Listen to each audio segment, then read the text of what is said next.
Ya, bagaimana kabarnya Bapak Ibu? Sehat? Sehat nggih? Alhamdulillah sehat, Mbak. Ya, sehat. Oke, siap Bapak Ibu. Baik, sebelum membuka, sebelum kita masuk ke materi Bapak Ibu, sembari kita menunggu Bapak Ibu peserta yang lain ya, kita bisa saling sharing terkait kendalanya Bapak Ibu yang mungkin dari materi awal sampai ketiga kemarin masih ada pertanyaan, monggo kita bisa berdiskusi Bapak Ibu. Apakah ada pertanyaan Bapak Ibu? Cukup bisa nggak? Main delaynya sudah aman semua? Mbak Aulia, Oke, bagaimana Pak Dian? eh, saya waktu sudah mendapatkan keyword terus download itu, apa Mm-mm, namanya mencari referensi mm-mm. itu sedikit sekali ya, nggak begitu banyak ya dari keyword yang ada itu. Oke, boleh share screen Pak Dian? Oh, sebentar, saya harus ganti. Saya paduan di handphone ini. Oke, atau saya bantu saja. Saya bantu share screen mungkin Bapak.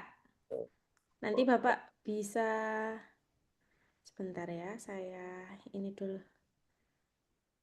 Saya buka dulu Google-nya.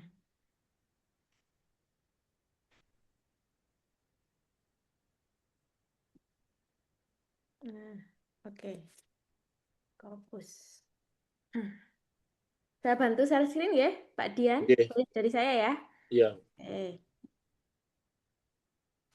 Nah, saya send in dulu. Bapak Aulia. Hmm. Oke, keywordnya apa Bapak? Keywordnya manajemen lalu lintas. Manajemen lalu lintas ya. Manajemen lalu lintas, Ya. Terus strategi keselamatan. strategi keselamatan. Terus Coba dua ini ya Pak ya. ada 4. Ada 4. Oke. Insert traffic zone. Insert traffic zone. Insert traffic zone. Mm-mm. Sama Sama Selat Sunda. Selat Sunda. Oke, yang susah yang bagian apa Bapak? Yang sedikit sekali menemukan. Yang sedikit sekali itu di Selat Sunda sama Selat- insert traffic zone. Yang sulit sekali di Selat Sunda ya. Selat Sunda sama dua. Ya Nah, paling dapatnya hanya 2 atau satu, dua atau 3. coba kita cari yang insert traffic zone ya Bapak. Insert traffic zone. Ini kalau di Indonesia kan apa Pak? Jalur apa? Eh, jalur keselamatan, jalur pelayaran pantai. Oh, oke. Ya, memang 3 Bapak. Memang ada 3 dokumen. Seandainya kita carinya seperti ini dulu. Misalkan dirasa sulit ya. Oke, kalau dirasa sulit Bapak Ibu, di sini ada yang namanya keyword. Kalau di Scopus itu ada yang namanya keyword. Ya, ketika di filter bagian kiri, kita scroll ke bawah itu ada yang namanya keyword. Nah, ini Bapak Ibu bisa show all, di show all. Kemudian nanti ada beberapa opsi pilihan keyword. Nah, keyword ini Bapak Ibu tidak perlu dicentang, hanya saja bisa kita jadikan sebagai pencarian selanjutnya. Misalkan ternyata ketika kita mencari kasusnya seperti Bapak tadi, insert traffic zone, dirasa sulit nggih? Bisa kita cari maritim traffic ataupun yang lainnya yang berkaitan. Jadi Oh, ini bisa dijadikan sebagai referensi pencarian, Bapak. oh, iya. Oke, ini. Atau cara yang kedua, itu Bapak Ibu, misal punya kasusnya Bapak Dian tadi ya, insert traffic zone. Nah, kita bisa cari insert dulu. Insert. Kemudian nanti traffic zone-nya dimasukkan di search within result-nya ini. Jadi dipersempit di sini. Karena memang untuk tiga kata gitu, 3 kata itu memang sedikit sulit Bapak Ibu. Traffic Excellent. Kita lihat ada berapa? Oh, tetap tiga, tetap diarahkan tiga. Jadi kalau sulit berarti opsinya tadi di bagian keyword sini. Oh, C. Oke, Bapak. Untuk Selat Sunda itu kan karena daerah ya, Bapak. Daerah ya. itu sedikit memang biasanya yang membahas sedikit. Jadi tidak masalah. Hmm. Dicari seadanya dulu. Nanti bisa dicari lagi di bagian keyword ini. Barangkali ada yang bisa kita jadikan pencarian. Nah, itu boleh. Nanti Ya. kelanjutannya kalau kita eh, kan kalau kemarin tuh arahannya ada highlight-highlight yang sama dengan keywordnya itu di dalam abstrak atau di dalam artikel tersebut itu. Kalau demikian kan tidak nanti tidak ketemu apa highlightnya tidak sama dengan keyword terus gimana itu dalam Oke, kalau seperti ini ya Pak, terpisah seperti ini iya ya, insert iya traffic iya. zone ya. Nanti bisa dicari yang lebih utama yang mana, apakah insortnya atau traffic zone-nya. Biasanya nanti kita pilih salah satu, jadi memang tidak bisa dijadikan satu. Nah, jadi pilih di salah satu. Ctrl F, insert. Nah, nanti muncul insert. Nah, tapi ini jadi satu kok Pak, insert traffic zone. Nanti bisa dipilih salah satu, mau yang dicari insortnya dulu atau traffic zone-nya, tidak masalah. Oke, Pak Dian? Baik, terima kasih. Oke, sama-sama Pak Dian. Oke, ada lagi Bapak Ibu yang ingin ditanyakan sebelum kita mulai materi? Mbak, Mbak Aulia. Iya, selamat malam Bapak. Bagaimana Bapak? Oh, punya saya juga sama seperti Pak Dian tadi. Contoh punya saya kan di uh, saya cari ikan gurami, Pronemus guraminya yang sedikit. Kemudian Mm-mm. kuartilnya juga kuartil 3 4 saya lihat. Jadi sedikit. Mohon izin, Bapak mohon maaf memotong, ini suaranya agak tenggelam. Apakah bisa didekatkan Bapak? Ya, saya sama dengan punya Pak Dian tadi Mbak. Ya, Oke, iya, bagaimana Bapak? jadi di keyword itu kan ada Pronemus gurami atau ikan gurami gitu. Mm-mm. Jadi susah Mm-mm. sekali. Ya. Dan citasinya sedikit kecil Oke, ikan gurami ya ikan gurami ikan gurami. ya Ini apa ya? ya ikan gurami Osporemus gurami ya. ya, Nah, kita cari nama ilmiah berarti ya Pak ya. ya. Kalau gurami fish juga susah sedikit juga Hmm. ya. Ini memang spesiesnya di sini Bapak. Oh ya Spesiesnya Ospronemus gurami. Atau ya. boleh gurami. Nggak boleh Bapak. uh, Boleh itu astronomus gurami kissing gurami saya sudah cari-cari gitu ya Mm-mm. ya Ini 120 Bapak. 120 dokumen. ya cuman di citasinya yang kecil ya Oh ininya. Citasinya ya sini. Oh ya itu citasi set biasnya ini apa ya? ya citasinya kecil gitu ya Oh enggak masalah Bapak. Enggak masalah. Diambil saja dulu. Yang penting kan ketika kita sudah mengurutkan di sini, Bapak Ibu jangan lupa mengurutkan, nggih. ya Sort sudah by-nya, ya pilih set by highest. ya Kalau sudah kita optimalkan di sini, otomatis yang atas itu pasti yang kualitasnya terbaik. Jadi oh, langsung diambil saja, enggak masalah Bapak Ibu. oh Gitu. ya. Karena kemarin begini karena bilang Pak Dokter Joe itu Mm-mm. minimal dari 15 sampai 20 jadi itu ya jadi saya berusaha cari gitu ya 15 sampai 20 apa Bapak? Mohon izin. satu keyword tuh kalau bisa 15 sampai 20 Oh iya, uh, betul. Ya, betul. J. Jadi untuk ya, dokumennya itu satu keyword 15 sampai 20 dokumen itu lebih bagus. Jadi ya, ya. punya itu. Nah, tapi kalau sitasi di sini, sitasi yang sebelah sini itu enggak masalah. Yang penting Oh sudah ya, kita urutkan dari yang paling atas, Bapak. ya, ya, ya. Kalau Oke? 5 tahun terakhir kayaknya memang kecil mbak sedikit Oh, ya 5 tahun terakhir. ya, ya. Oke. Nah, itu ya Iya. Enggak apa-apa, Bapak. Nanti semisal terlalu kecil, coba ya kita lihat ya, Bapak ya. Final. Kemudian Source Type Journal, English, Open Access, all. betul. All gold dan juga hybrid gold. Coba kita limit tuh. Ada 25 dokumen, cukup sekali Bapak ini. Ya, Ya, enggak masalah. ya. Ya, Tidak masalah diambil ya. Ya. saja. Ya, cukup. Oke. Baik. Terima Oke. kasih. Siap, sama-sama Bapak. Terima kasih kembali. Ada lagi Bapak Ibu? Ada yang ingin ditanyakan? Oke. Jika belum ada yang ditanyakan, saya izin memulai ya Bapak Ibu. Bismillahirrahmanirrahim. Assalamualaikum warahmatullahi wabarakatuh. Selamat malam Bapak Ibu. Malam, Mbak. Malam, Mbak Aul. Malam, Mas Ya. Uyam. Oh, selamat siang. Waalaikumsalam Semangatnya masih warahmatullahi tinggi nggih Bapak Ibu. wabarakatuh. Nggih.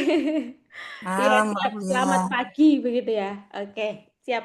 Terima kasih Bapak Ibu sudah berkenan hadir, sudah ini ya menyempatkan di sela-sela kesibukan Bapak Ibu.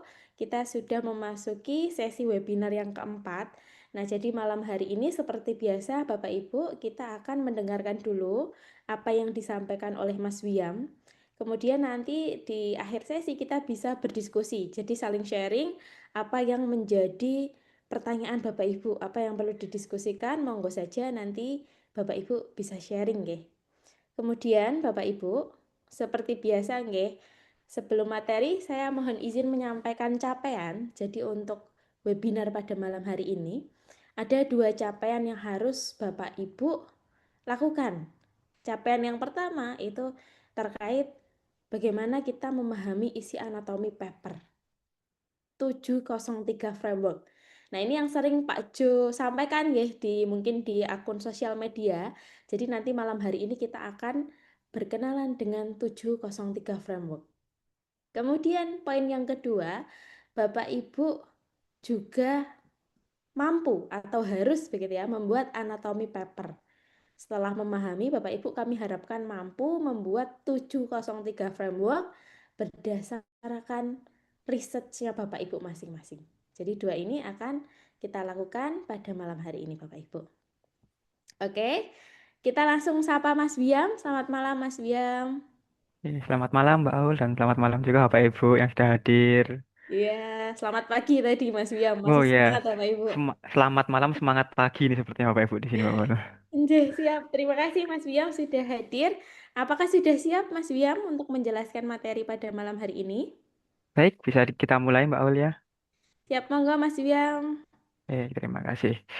Oke, baik, selamat malam Bapak Ibu yang sudah hadir di sini. Dan tentunya terima kasih masih semangat untuk mengikuti webinar pada malam hari ini. Tidak terasa nggih Bapak Ibu, kita sudah memasuki setengah dari keseluruhan sesi. Kita sudah masuk ke sesi yang keempat Bapak Ibu. Dan kemarin-kemarin di awal-awal webinar kita pastinya sudah mempersiapkan apa saja yang diperlukan. Kalau bisa kita ibaratkan menulis paper itu seperti halnya kita membangun rumah Bapak Ibu. Kemarin Bapak Ibu sudah menyiapkan alat bahannya, alat-alatnya seperti Mendeley, Grammarly, Translator sudah dicek, oke. Kemudian menyiapkan bahan-bahannya, yaitu referensi-referensi terbaik. Nah, kemudian pada malam hari ini, seperti yang sudah disampaikan oleh Mbak Aulia, kita akan masuk ke dalam sesi menyusun sesuai dengan kerangka anatomi paper. Nah, kerangka anatomi paper di sini dari Rumah Scopus kami memiliki sebuah kerangka anatomi scientific paper yang sudah dipatenkan oleh Pak Jo bernama 703 framework. Seperti halnya namanya 703 framework. Nah, nanti Bapak Ibu kita akan eh, bedah apa saja yang harus ada di dalam paper itu. Sebelum itu mungkin saya izin share screen terlebih dahulu.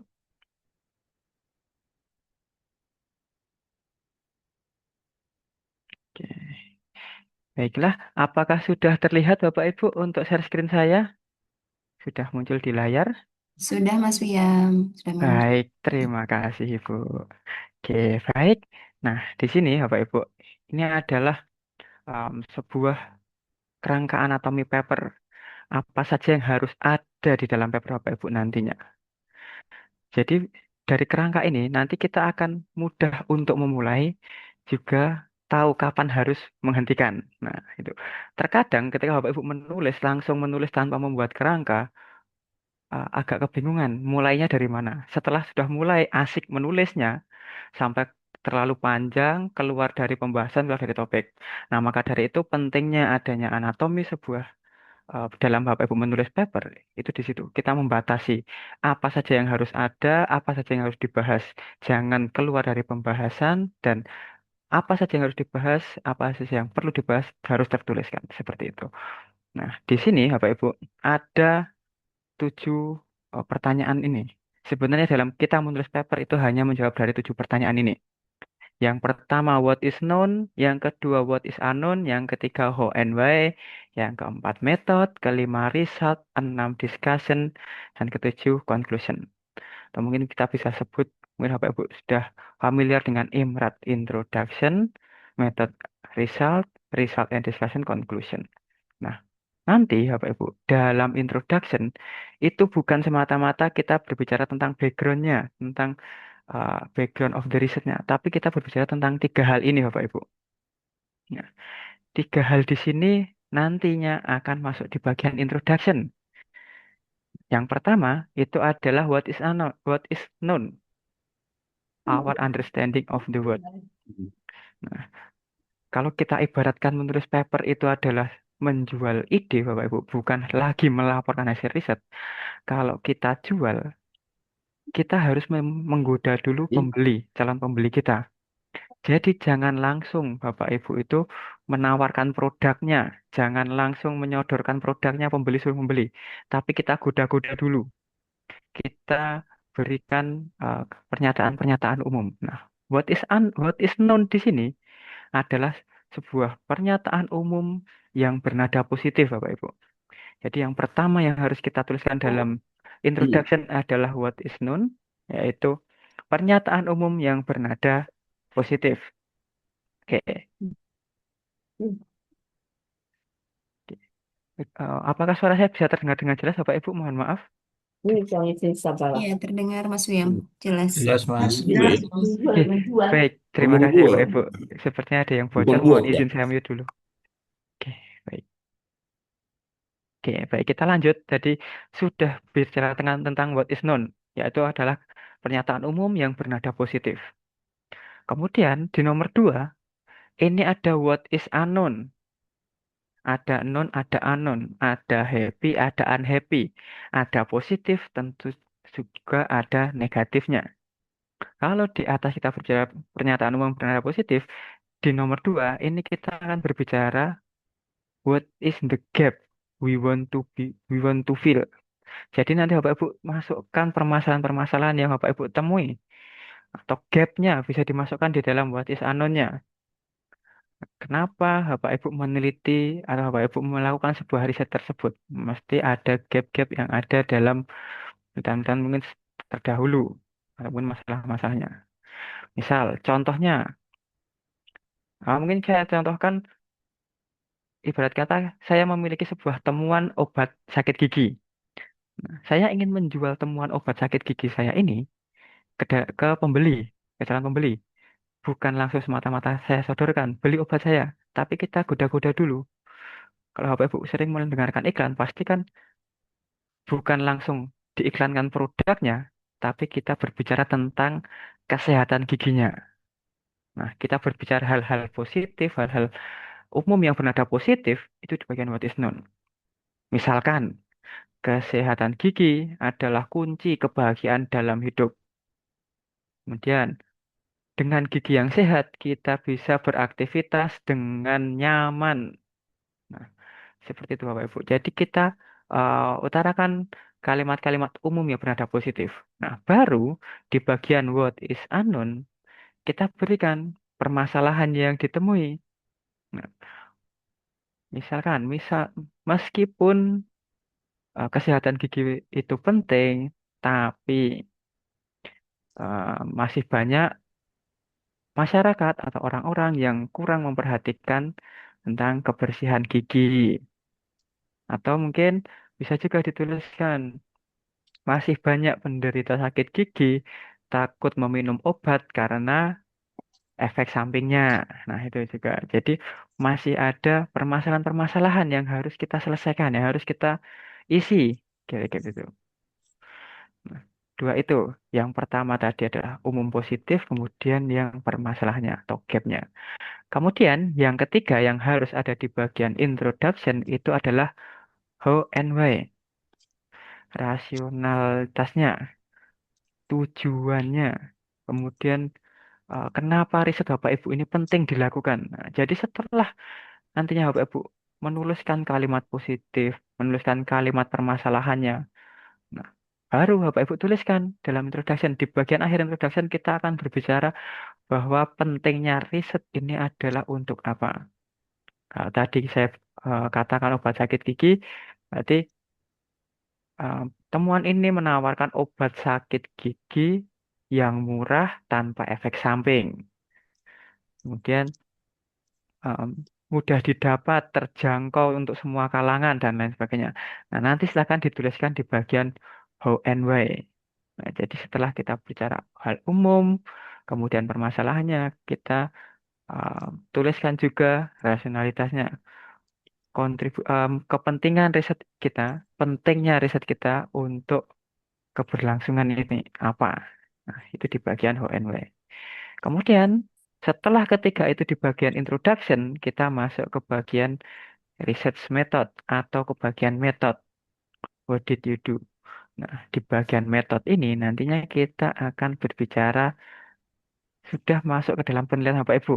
Jadi nanti silakan Bapak Ibu tuliskan, misalkan research desainnya apa, kuali, kuanti, atau mixed method, dan sebagainya. Kemudian ada population sampel, kemudian pengambilan datanya bagaimana, kemudian untuk analisis datanya menggunakan apa. Misalkan ada software yang digunakan, tulis softwarenya versi berapa.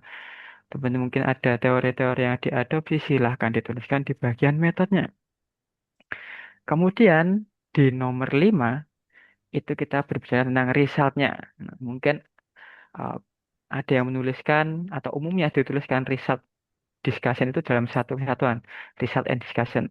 Tapi untuk membuat sebuah kerangka anatomi ini, silahkan nanti Bapak Ibu bisa tuliskan terpisah dulu. Kita masukkan dulu apa saja hasil yang ingin kita masukkan dalam papernya. Karena dalam penulisan paper ini sudah urusan apa ya, menjual ide tadi ya. Jadi ini adalah urusan meja makan. Riset itu urusan dapur.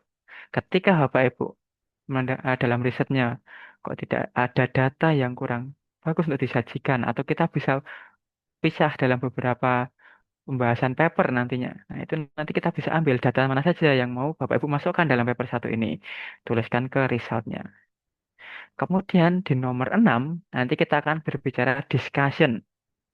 Discussion how do the result fill the gap. Bagaimana hasil dapat menjawab gapnya. Kita jawabnya di discussion.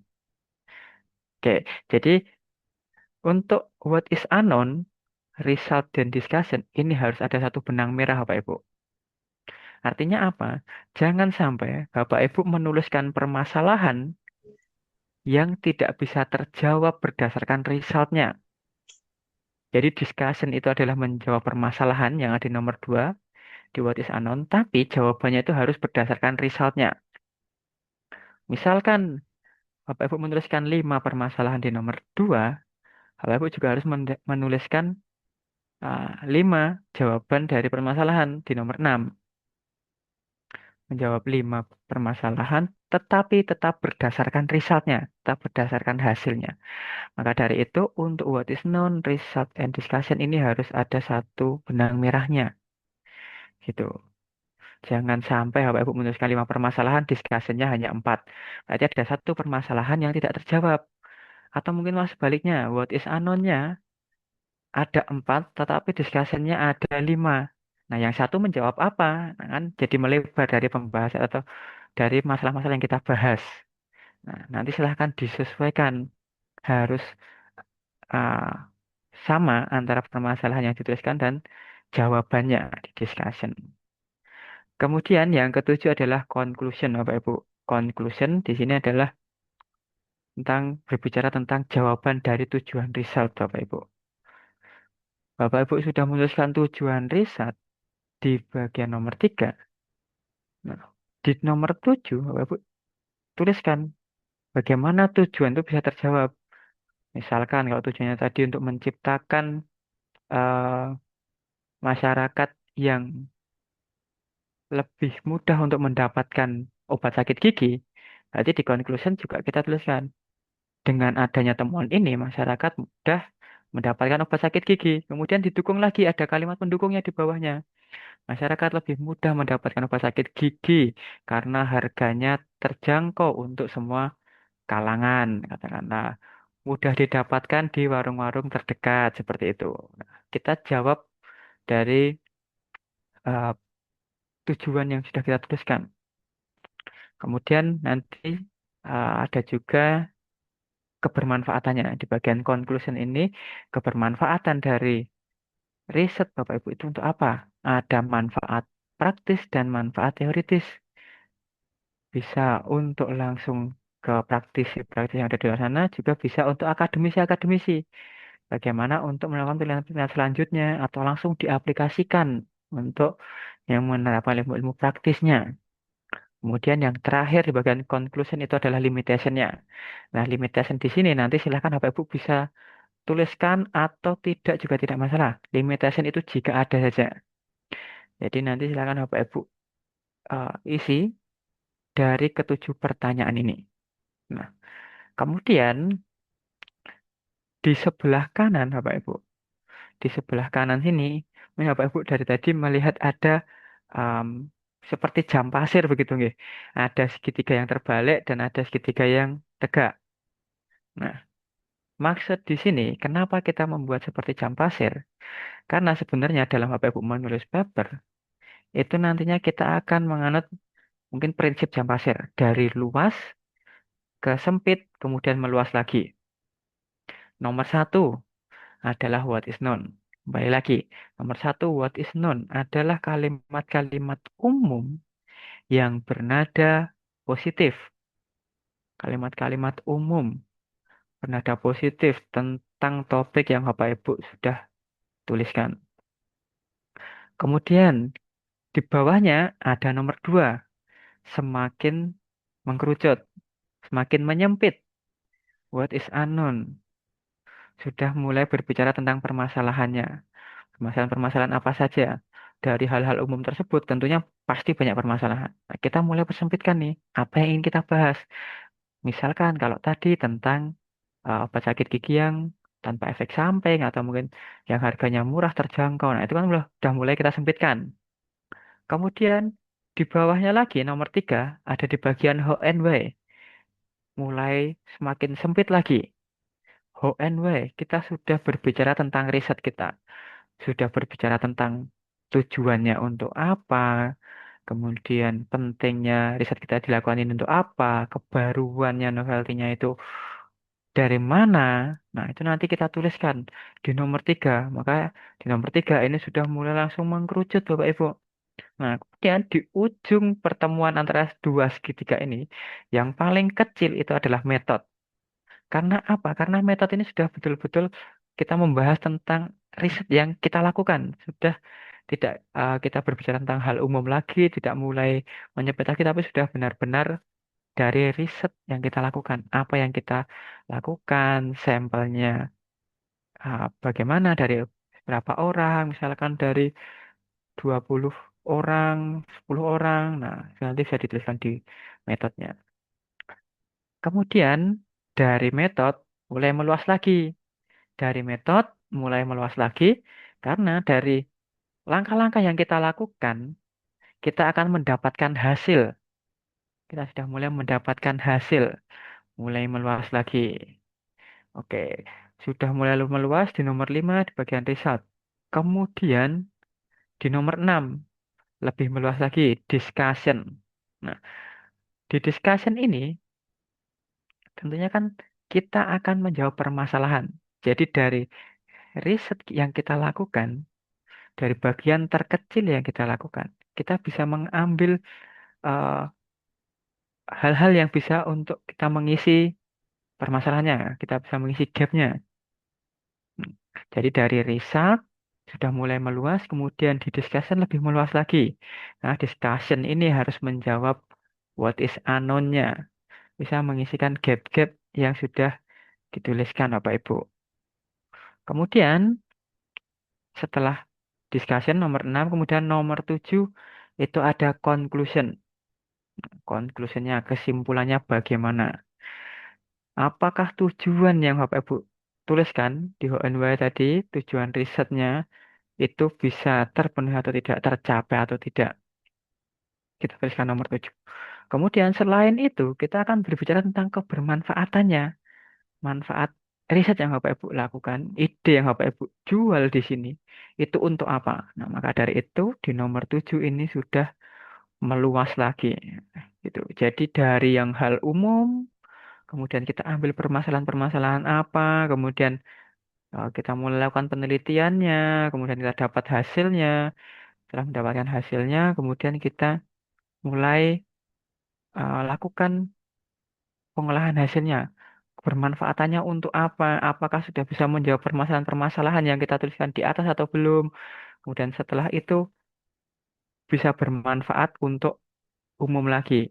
Tidak hanya yang akademisi, tapi praktisi juga. Jadi tidak hanya ilmu-ilmu teoritis, tapi juga ilmu-ilmu praktis. Seperti itu Bapak Ibu. Jadi nanti silakan Bapak Ibu bisa menuliskan atau membuat sebuah kerangka anatomi dengan acuan seperti ini.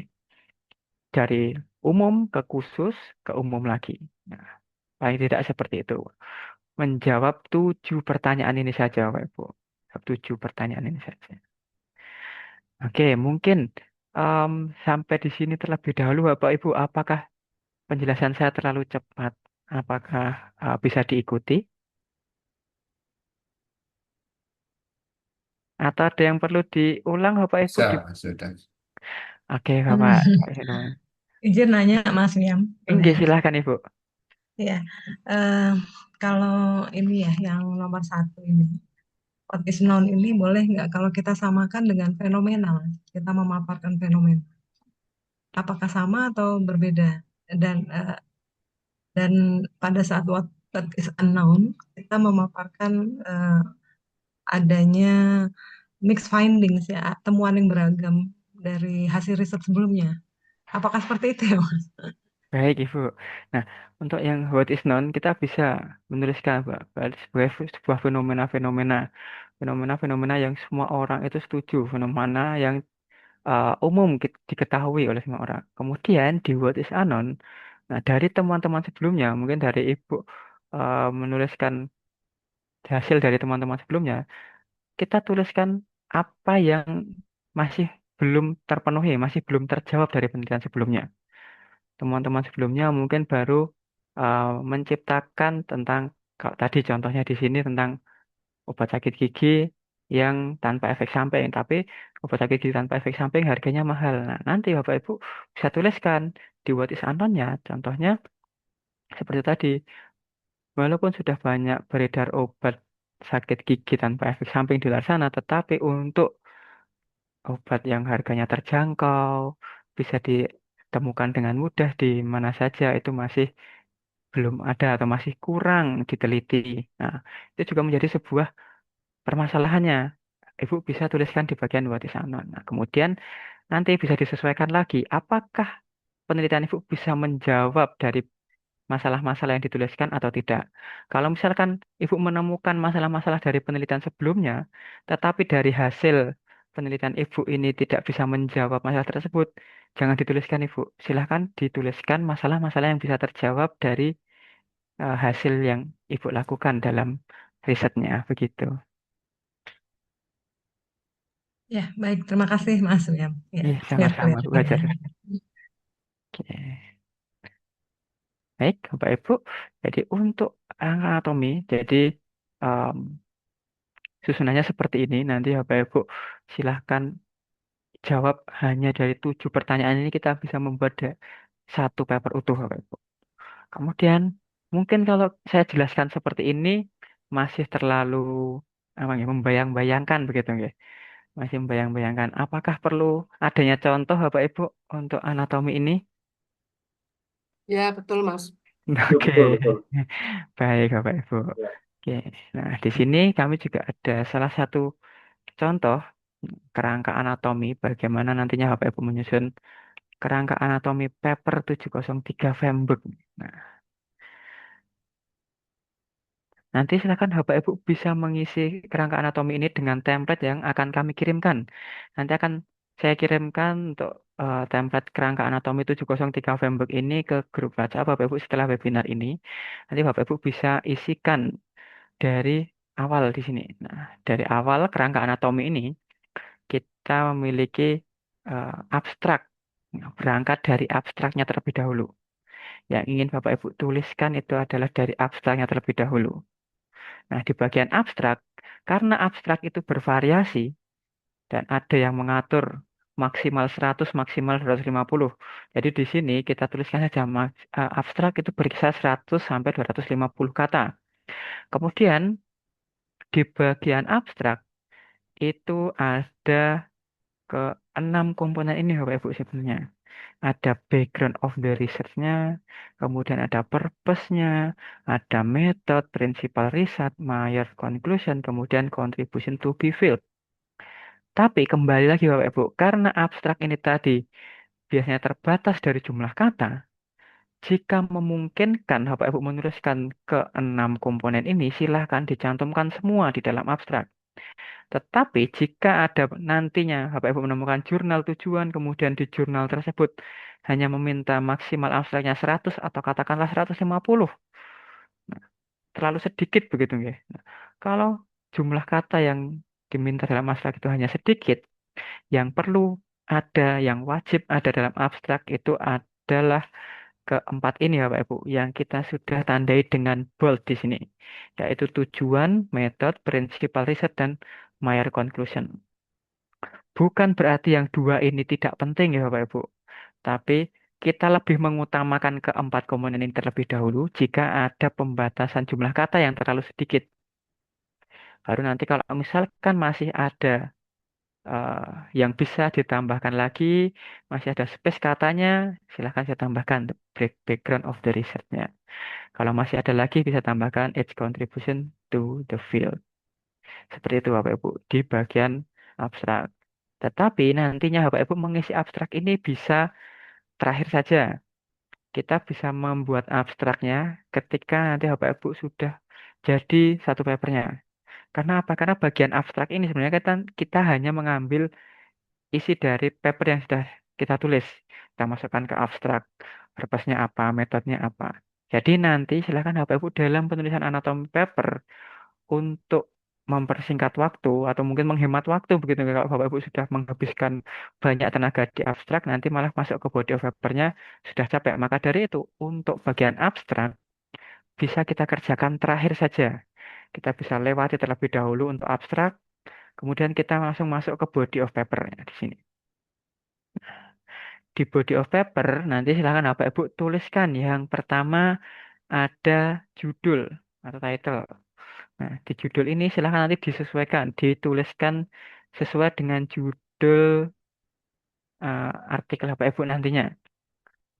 Kalau di sini saya ambil contoh seperti judul-judul yang sudah kita bahas kemarin adalah digital marketing to improve marketing performance of SMEs. Kemudian tuliskan keywordnya.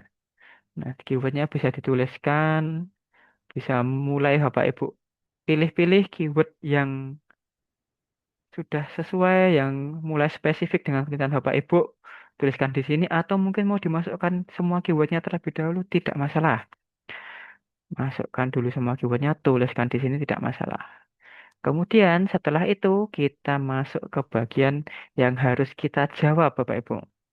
Nah, tadi ketujuh pertanyaan tadi itu adalah di bagian komponen ini Bapak Ibu. Ada 1, 2, 3, 4, 5, 6, 7. Oke, di sini. Conclusion-nya 6. Oh ini, discussion 6, conclusion-nya 7. Oke. Nah, nanti silakan Bapak Ibu isi dulu dari ini. Nah, Bapak Ibu bisa mengerjakannya urut atau Bapak Ibu bisa mengerjakan yang dirasa lebih bisa diisi terlebih dahulu, silahkan. Nah, di sini yang pertama kita akan mengisi dari bagian what is known. Bagian introduction yang pertama adalah what is known. di mana what is known tadi adalah kalimat umum yang bernada positif. Contohnya, what is known ini nanti silakan Bapak Ibu isikan 4-5 kalimat. Contoh what is known yang pertama, pemasaran digital telah menjadi alat penting bagi usaha kecil dan menengah UKM yang ingin meningkatkan kinerja pemasaran. Oke, kita berbicara hal-hal umum bernada positif. Menjadi alat penting bagi usaha kecil dan menengah yang ingin meningkatkan kinerja pemasaran.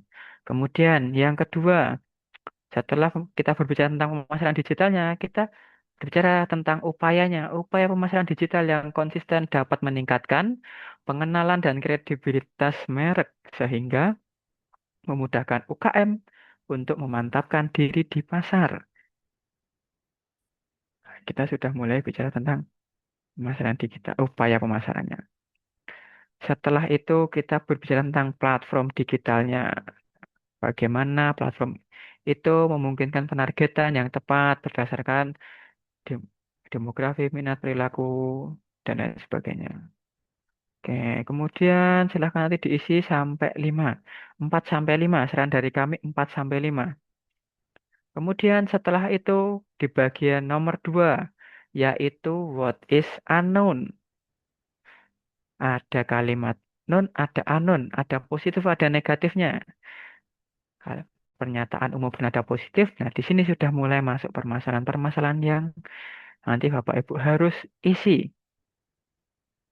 Di sini juga Bapak Ibu silakan tulis 4 sampai 5 kalimat. Tapi kembali lagi, karena what is unknown ini harus terjawab berdasarkan result. Kalau mungkin result yang Bapak Ibu tuliskan dalam penelitian ini, dalam paper ini nantinya hanya menjawab mungkin 3 permasalahan, ya jangan Bapak Ibu paksakan keempat. Nanti malah yang nomor 4 tidak terjawab. Jadi disesuaikan lagi dengan permasalahan yang bisa terjawab berdasarkan risetnya. Kalau di sini ada 4 permasalahan. Contohnya, yang pertama adalah banyak UKM yang belum memahami sebuah masalah. Banyak UKM yang belum memahami cara menggunakan alat digital secara efektif. Permasalahannya di sini yang pertama adalah belum memahaminya. Kemudian, yang kedua, UKM seringkali memiliki anggaran dan sumber daya manusia yang terbatas. Nah, berarti kita memiliki masalah di sini adalah terbatasnya anggaran dan SDM-nya menjadi permasalahan juga. Kemudian, yang ketiga, strategi pemasaran digital yang kurang sesuai. Nah, bagaimana strategi pemasaran digital ini sesuai dengan karakteristik target pasar mereka? Ini berarti harus kita isikan permasalahan ini. Kemudian yang keempat adalah banyak UKM yang belum memanfaatkan potensi e-commerce untuk meningkatkan penjualan. Permasalahannya apa? Masih banyak yang belum memanfaatkan. Nah, jadi di sini Bapak Ibu, kita bisa tuliskan kalimat-kalimat yang berisi permasalahan-permasalahan yang harus kita selesaikan, yang harus kita isi berdasarkan result. Kemudian di nomor 3, how and why. Di how and why tadi yang pertama, silakan nanti Bapak Ibu bicara tentang urgensi research-nya atau pentingnya penelitian ini dilakukan. Bisa diawali dengan kalimat ini Bapak Ibu. Penelitian ini penting karena apa? Misalnya di sini, karena digital marketing dapat meningkatkan daya saing UKM di era digital dan dapat memperluas akses pasar global. Kemudian, yang perlu ada dalam how and why yang selanjutnya adalah solusi yang diberikan atau penawaran kebaruan research atau novelty-nya. Penelitian ini menawarkan strategi pemasaran digital untuk meningkatkan daya saing dan pemahaman tentang pemasaran digital di kalangan pelaku UKM dengan menggunakan modul latihan. Oke, seperti ini. Jadi yang kita tawarkan novelty-nya menggunakan modul pelatihan. Nah, misalnya katakan seperti itu. Kemudian nomor tiga, selanjutnya yang harus ada dalam how and why itu adalah tujuan research-nya. tujuan penelitian ini dilakukan. Bisa diawali dengan kalimat seperti ini. Penelitian ini, nah ini bertujuan untuk meningkatkan pengetahuan dan keterampilan UKM dalam menemukan strategi pemasaran digital yang efektif. Tujuannya. Jadi silahkan nanti Bapak Ibu tuliskan dalam HNY ada 3 ini. Jadi di sini ada 2 sampai 3 kalimat. Nah, silahkan Bapak Ibu bisa isikan di sini. Kemudian yang nomor 4 yang selanjutnya adalah research method. Nah, ini berisi tentang riset desainnya, population and sample, instrumen, prosedurnya. Nah, nanti silahkan Bapak Ibu bisa isikan juga di sebelah kanannya ini. Misalkan research desainnya, penelitian ini menggunakan kualitatif atau kuantitatif atau mixed method. Nah, nanti bisa disesuaikan dengan penelitian Bapak Ibu. Kamu mungkin menggunakan uh, kualitatif deskriptif, kuantitatif deskriptif, silahkan dituliskan. Tapi sudah sampai situ saja titik. Contohnya seperti ini. Penelitian ini menggunakan metode penelitian kualitatif. Titik. Sudah. Apakah cuma seperti ini, Mas? Tidak, Bapak Ibu. Kembali lagi. Ini hanya kerangka. Kita membuat outline-nya terlebih dahulu. Nanti untuk tambahan kalimat yang menjelaskan tentang penelitian kualitatif itu bagaimana, kemudian kenapa Bapak Ibu memilih model penelitian seperti ini, nanti kita akan kembangkan lagi dalam sesi digital writing-nya. Bagaimana nanti kita menyusun kerangka ini menjadi sebuah paper utuh gitu. Kemudian kembali lagi di sini, yang kedua adalah population and sample. Populasi dalam penelitian ini adalah 10 UKM di wilayah Yogyakarta. Nah, ini nanti bisa disebutkan juga. Misalkan Bapak Ibu datanya mungkin dari 20 mahasiswa di Universitas X atau mungkin 10 mahasiswa laki-laki, 10 mahasiswa perempuan di Universitas X atau mungkin di wilayah tertentu. Nah, itu bisa juga dimasukkan dalam population and sample-nya. Kemudian yang selanjutnya, nomor 3 adalah instrumen dan prosedur.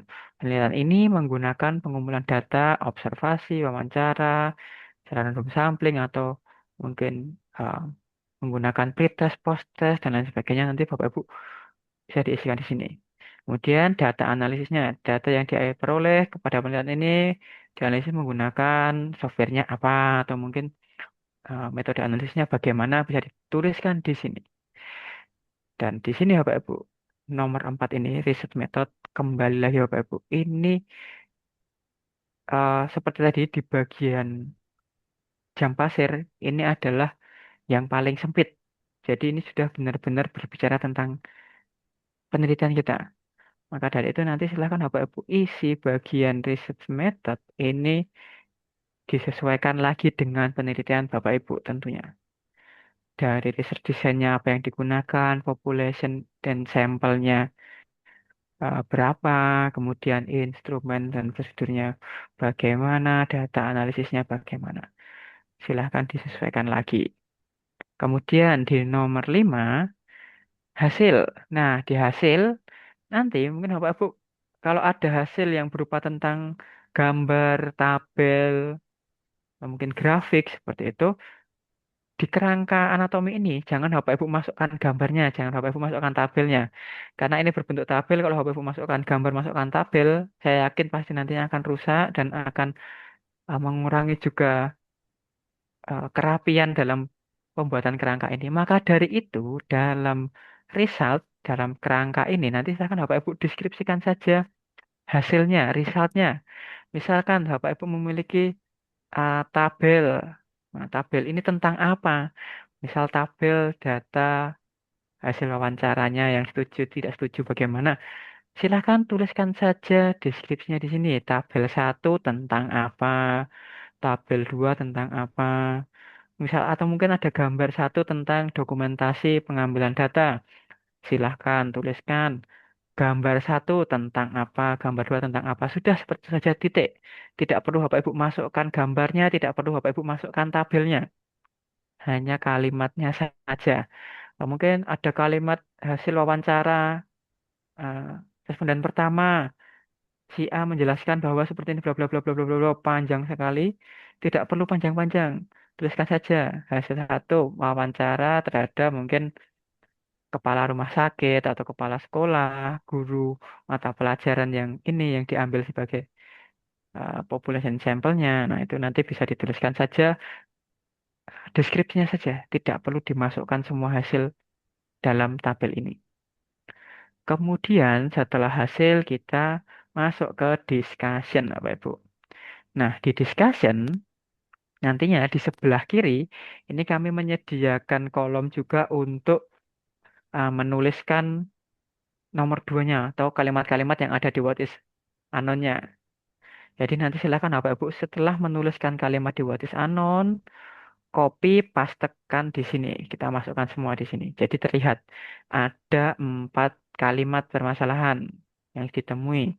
Ada 4 kalimat dari what is unknown. Kemudian di discussion tentunya karena kita harus menjawab gapnya, maka silahkan nanti Bapak Ibu jawab di sebelah kanannya. Kalau di kiri ada 4, di kanan juga ada 4. Di kiri ada 5, di kanan juga ada 5. Misalkan yang pertama, banyak UMKM yang belum memahami cara menggunakan alat digital secara efektif. Nah, kemudian jawaban dari gapnya atau solusi dari berdasarkan resultnya itu adalah dengan adanya pelatihan dan lokakarya tentang penggunaan alat digital dapat meningkatkan pemahaman tentang kinerja alat digital. Karena di sini banyak UKM itu belum memahami cara penggunaan alat digital. Maka dari itu, dari penelitian yang Bapak Ibu lakukan, Bapak Ibu melakukan sebuah penelitian menggunakan memberikan pelatihan kepada 10 UKM yang berada di wilayah Yogyakarta tadi. Kemudian diperoleh hasil. Sebelum adanya pelatihan, UKM tidak tahu alat-alat digital yang bisa memungkinkan untuk membantu dalam digital marketingnya. Tapi setelah pelatihan bisa meningkatkan pemahaman. Oh, ternyata bisa gunakan alat-alat ini untuk meningkatkan penjualan melalui pemasaran digital. Kemudian yang kedua juga sama. Permasalahan yang kedua, UKM seringkali memiliki anggaran dan sumber daya manusia yang terbatas untuk menjalankan strategi pemasaran. Nah, di sini kendalanya adalah SDM dan dana yang terbatas.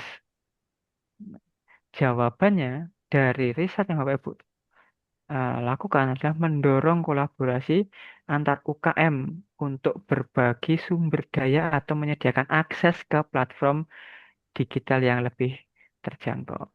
Jadi kita bisa mengkolaborasikan antar UMKM ini untuk menerapkan pemasaran digital karena mungkin SDM-nya masih terbatas, tidak semua pelaku UKM itu bisa menggunakan akses platform digital atau yang lainnya. Kemudian yang ketiga, banyak UKM menggunakan strategi pemasaran digital yang tidak sesuai dengan karakteristik target pasar mereka. Berarti pemasaran digitalnya kurang tepat. Nah, maka dari itu, dari penelitian ini kita menjawab membantu UKM dalam melakukan riset pasar untuk menyusun strategi pemasaran yang lebih tepat sasaran. Nah, kemudian yang keempat, permasalahan yang terakhir, banyak UKM yang belum memanfaatkan potensi e-commerce untuk meningkatkan. Video kali ini, Karin akan sharing bagaimana cara Mohon install izin, sepertinya ada aplikasi yang bocor. Grammarly. Oke. Baik. Nah, kemudian saya lanjutkan di permasalahan yang keempat ada banyak UKM yang belum memanfaatkan potensi e-commerce untuk meningkatkan penjualan. Banyak yang belum memanfaatkan potensinya, maka dari itu dengan adanya dukungan teknis dapat membangun dan mengelola platform e-commerce yang efektif. Dukungan teknis boleh mungkin dukungan dari pemerintah daerah dengan adanya pelatihan lokakarya tentang mendorong kolaborasi, tentang membantu UMKM untuk menentukan strategi yang tepat, membantu UMKM untuk menggunakan alat digital, maka bisa membantu UKM-UKM memanfaatkan potensi e-commerce yang ada yang banyak berkembang saat ini. Seperti itu. Jadi pastikan lagi nanti Bapak Ibu. Gap atau permasalahan yang Bapak Ibu tuliskan di nomor 2 itu bisa terjawab di discussion. Di sini ada 4, sini juga ada 4. Kiri ada 4, kanan ada 4. Kiri ada 3, kanan ada 3. Nanti disesuaikan lagi. Kemudian di nomor 7, ini harusnya nomor 7. Ini kenapa jadi 6? Oke, nanti saya perbaiki. Nah, nomor 7 di conclusion itu kita akan berbicara tentang jawaban dari tujuan risetnya. Nah, dari tujuan tadi kita akan membicarakan tentang strategi pemasaran digital yang diidentifikasi dalam penelitian ini terbukti mampu meningkatkan visibilitas, daya saing, dan interaksi dengan pelanggan. Nah, mulai terjawab, apakah pemasaran digital ini bisa meningkatkan performa penjualan? Oh, ternyata bisa. Kemudian di bawahnya tuliskan lagi ada 2 kalimat pendukung poin 1. Jadi di poin nomor 1 itu kita menjawab dari tujuan, poin nomor 2 dan 3 atau mungkin nanti kalau hanya menemukan 1 kalimat pendukung silahkan tuliskan ya. Yang penting ada kalimat pendukungnya.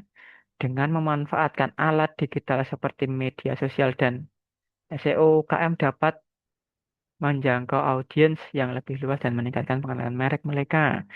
Dan kalimat pendukung yang selanjutnya jika ada. Selain itu menggunakan analitik memungkinkan UKM untuk memahami perilaku konsumen dan lain sebagainya. Kemudian yang nomor 4, kontribusi risetnya. Manfaat secara teoritis dan juga praktis.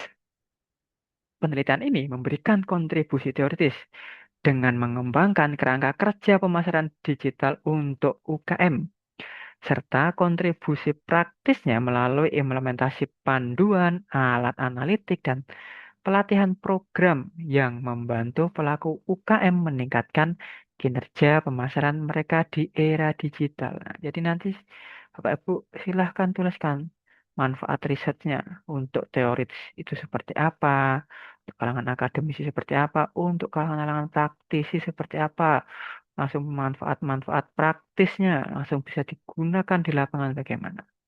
Kemudian yang terakhir di sini adalah limitation jika ada, Ibu. Jadi di limitation ini silahkan dituliskan jika ada. Nah, tapi perlu perlu berhati-hati untuk limitation ini jika mungkin nanti Bapak Ibu risetnya eh, hanya mengambil sampel yang sedikit, kemudian Bapak Ibu nanti kurang pede, apakah riset ini bisa diterima atau tidak, kok sampel saya cuma sedikit. Nah, kalau misalnya Bapak Ibu sudah merasa sampelnya kurang banyak atau mungkin sampelnya hanya terbatas, jangan Bapak Ibu tuliskan di limitation karena itu nanti akan mengurangi nilai jual dari paper Bapak Ibu. Jadi limitation yang mungkin bisa dituliskan nantinya oleh Bapak Ibu. Contohnya, misal Bapak Ibu menuliskan paper tentang mungkin alat pengembangan alat praktikum, pengembangan media pembelajaran seperti itu. Nah, dari riset yang Bapak Ibu tuliskan di sini, di paper yang pertama ini Bapak Ibu hanya baru membahas tentang pengembangannya yang mungkin awalnya konvensional, sekarang sudah mulai menjadi digital, mungkin sudah terintegrasi dengan platform-platform digital seperti itu.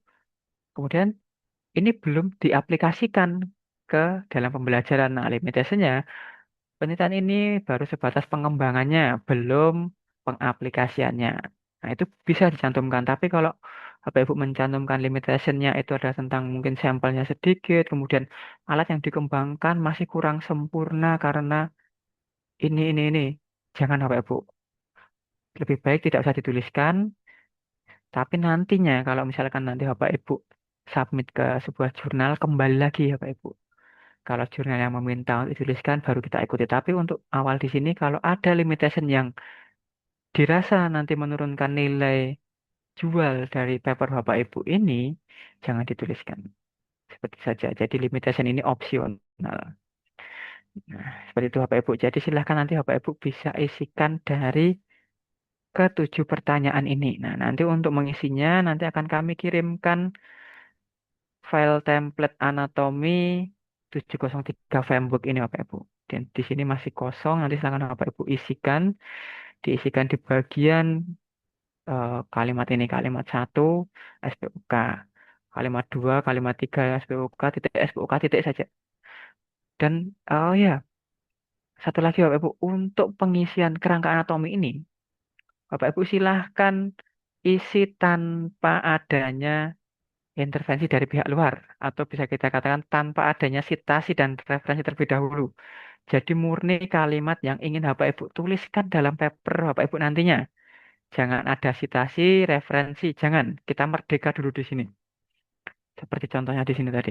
Di sini tidak ada satupun kita menuliskan yang namanya sitasi. Jadi kita tuliskan kalimat-kalimat umum. Ya sudah, Bapak Ibu ingin mencantumkan kalimat umum tentang apa? Tuliskan di sini, titik. Tidak perlu adanya sitasi. Seperti itu. Jadi kita bisa masukkan kalimat-kalimat ini adalah kalimat-kalimat Bapak Ibu sendiri. Tidak perlu adanya sitasi. Nomor dua, untuk what is unknown juga sama, silahkan diisi 4 sampai 5 kalimat, tapi kembali lagi, what is unknown karena ini berkaitan dengan result dan berkaitan dengan discussion, disesuaikan lagi. Kemudian, how and why, urgensi risetnya, penelitian ini penting, karena apa? Solusi yang diberikan, solusi yang ditawarkan dalam penelitian ini adalah apa? Tujuan penelitian ini bertujuan untuk apa? Silakan diisikan. Kemudian research method sama seperti tadi Mas, ya, ini. Oke, bagaimana? Mas izin Mas, maaf Mas dipotong Mas. Bagaimana Mas, Pak? eh, ini dengan saya Denny Haryadi Mas, pakai akun istri ini. Oh iya, Pak Izin Denny. Mas, nggak aktif kamera ini. Iya Pak, gak Jalan. apa-apa Pak. Mas izin untuk anatomi paper ini berlaku untuk semua jenis paper, termasuk survei paper, SLR, meta analysis berlaku juga enggak? Atau khusus untuk research paper aja? Baik Pak, bisa digunakan juga untuk SLR Pak. Jadi nanti hanya berbeda di bagian research methodnya, nanti disesuaikan lagi. Kalau Bapak milih Oh. menggunakan SLR, nanti disesuaikan lagi. Riset desainnya bagaimana, populasinya bagaimana, instrumennya bagaimana, analisisnya bagaimana. Nah, kembali lagi. Jadi untuk Oh. susunannya itu sama seperti ini, menjawab 7 pertanyaan itu tadi. Hanya pasti kalau Bapak Ibu menggunakan misalnya SLR dan riset artikel original research begitu, nanti akan berbeda di bagian riset metodenya. Tapi nanti secara umumnya untuk susunannya itu sama, Bapak. Oh iya, GG. Kemudian Mas, Oke, untuk kalimat-kalimat ini yang ada di anatomi paper ini murni dari kita ya. betul, Murni Bapak. ya untuk originalitas paper kita ya. Kemudian nanti dia ditambah dengan sitasi-sitasi ya, Oke, diperkuat betul. lah gitu ya. Oke, Nah, betul, Bapak. eh kira-kira Mas ya, eh kan jurnal kan udah banyak juga yang memperbolehkan menggunakan AI gitu ya. Nah, eh kira-kira disarankan nggak kalau kita dari anatomi paper ini kita jadikan prompt, kita masukkan ke AI misal ChatGPT gitu. Gimana gitu, Mas? Oke, baik. Mungkin menjawab tentang AI ini ya, Pak. Kembali lagi, karena di sini yang penting eh, kita terutama itu menekankan bahwa nantinya Bapak Ibu memahami konsepnya terlebih dahulu. Kemudian, Bapak Ibu mungkin bisa manfaatkan AI di luar sana. Sekarang sudah banyak sekali AI di luar sana yang mungkin Bapak Ibu bisa manfaatkan dalam penulisan paper. Tapi kembali lagi Bapak Ibu bisa manfaatkan AI, tapi harus Bapak Ibu yang memegang kendali. Dalam artian, mungkin nanti Bapak Ibu masukkan hal-hal ini, research design tentang population, atau mungkin berikan saya pernyataan umum mungkin tentang apa gitu. Nanti diberikan nih oleh AI-nya, diberikan beberapa pernyataan umum, beberapa kalimat. Bapak Ibu bisa gunakan AI tersebut, tapi kembali lagi Bapak Ibu harus memegang kendali. Jangan sampai semua yang AI itu berikan, Bapak Ibu masukkan dalam kerangka anatomi. Setelah Bapak Ibu masukkan, ternyata pas dibaca-baca lagi, loh kok nggak nyambung dengan risetnya. Jadi kita harus uh, jangan sampai kita yang disetir oleh AI, tapi kita bisa menggunakan AI seperti itu untuk membantu dalam penulisannya. Jadi pastikan lagi, misalnya nanti Bapak Ibu menggunakan AI begitu silahkan, tapi harus dipastikan lagi kalimat-kalimat yang Bapak Ibu pilih, kalimat-kalimat yang Bapak Ibu ambil dari AI itu sudah sesuai dengan yang ingin Bapak Ibu tulis nantinya. Dan jangan lupa tetap parafrase. Jadi AI itu hanya mungkin memberi saran kalimat yang dibahas tentang apa, tapi nanti Bapak Ibu silahkan tulis lagi dengan kalimat Bapak Ibu sendiri agar tadi originalitasnya tetap terjaga. Begitu, Bapak. Gigi. Gimana terus Mas? Makasih Oke, Mas ya. sama-sama Bapak. Mas Wiam boleh menambah pertanyaan? Ya, silahkan Bapak. Monggo Ya, bagaimana? terima kasih Mas Wiam ya. Berkaitan dengan Rizal ya, saya agak masih bingung itu. Tadi dikatakan Rizal itu kita boleh kasih tabel, tapi jangan banyak-banyak gitu. Ya, saya contohkan begini ya. Saya di bidang sastra ya. Oke, Misalnya saya mau meneliti tentang onomatope, yaitu tiruan-tiruan eh, hewan-hewan atau suara-suara lain dalam puisi misalnya ya. Nah, itu saya akan bikinkan tabel apa saja onomatope, misalnya ada kukuruyu atau kemudian eh cuit-cuit gitu kan. oke. Saya masukkan semua ke sana. Ih, Saya tabelkan. Sudah, tabel aja, nggak usah diapa-apain. Cuma dikasih gambar satu, bunyi-bunyian burung gitu, bunyi-bunyian tikus gitu ya. Gitu doang. Jadi gini Bapak, mungkin untuk tabel ini yang saya maksudkan Bapak Ibu tidak perlu mencantumkan tabel itu dalam kerangka anatomi ini. Jadi di sini nanti Bapak Ibu tinggal tuliskan saja keterangannya. Misal kalau Bapak tadi tabel satu tentang macam-macam bunyi-bunyian burung atau bunyi-bunyian hewan. Tidak Hmm. perlu dimasukkan tabelnya, tapi nanti dalam penulisan papernya Bapak Ibu boleh memasukkan tabelnya. Oh begitu. Nah, jadi hanya dalam kerangka anatomi ini saja dulu, nanti Bapak tuliskan saja misal keterangan tabelnya, tabel satu tentang macam-macam Suara bunyi unggas gitu ya. unggas.